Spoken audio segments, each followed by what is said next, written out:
Hey everybody. Just sitting here thinking of the film that you're going to be watching in a few minutes. Creature from the Haunted Sea. Love that title. Haunted Seas. Can't beat 'em.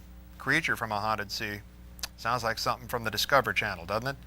Well, 1961 from one of our favorite directors, Roger Corman, written by, Charles Griffith, who has written, a spate of really interesting films for Roger Corman. Bucket of Blood, Little Shop of Horrors, and Attack of the Crab Monsters, just to name a few.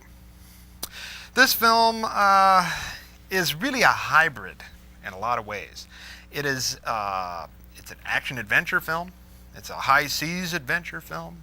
It's a nice little parody of To Have and to Have Not by Howard Hawks. It also is a monster film. And it's a spy thriller, all rolled into one. The film stars Anthony Carbone. Now, Anthony Carbone, he's sort of a poor man's Humphrey Bogart, if you will. Or Humphrey Bogart is a rich man's Anthony Carbone. I haven't really figured that one out. But he plays sort of the bogey role. And if you know the plot to Have and to Have Not, and I don't want to ruin it for you, he plays that character. He hooks up with a guy, who's Sparks Moran, who's a secret agent.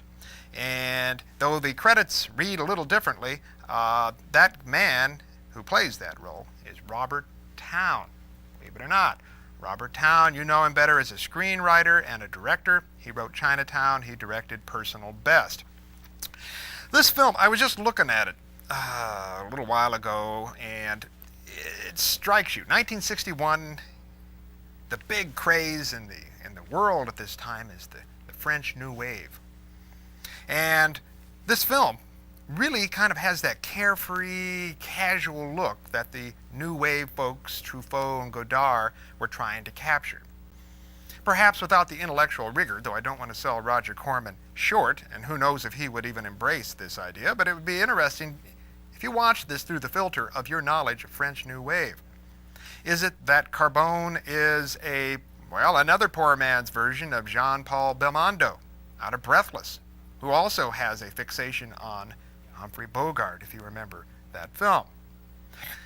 The monster in this film, you're going to love the monster in this film. It's one of my favorite monsters, largely because it just looks like a big pile of crepe paper that simulates seaweed with some eyes and some arms.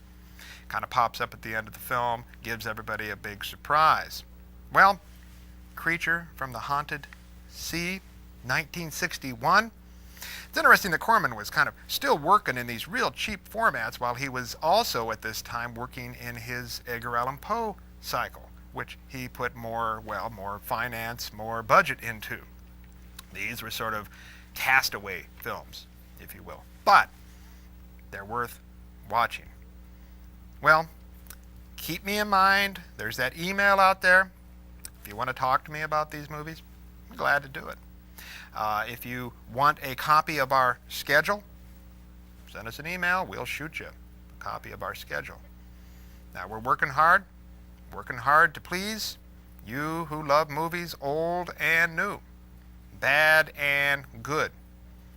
And of course, we on this show don't like to make big distinctions between high and low brow entertainment.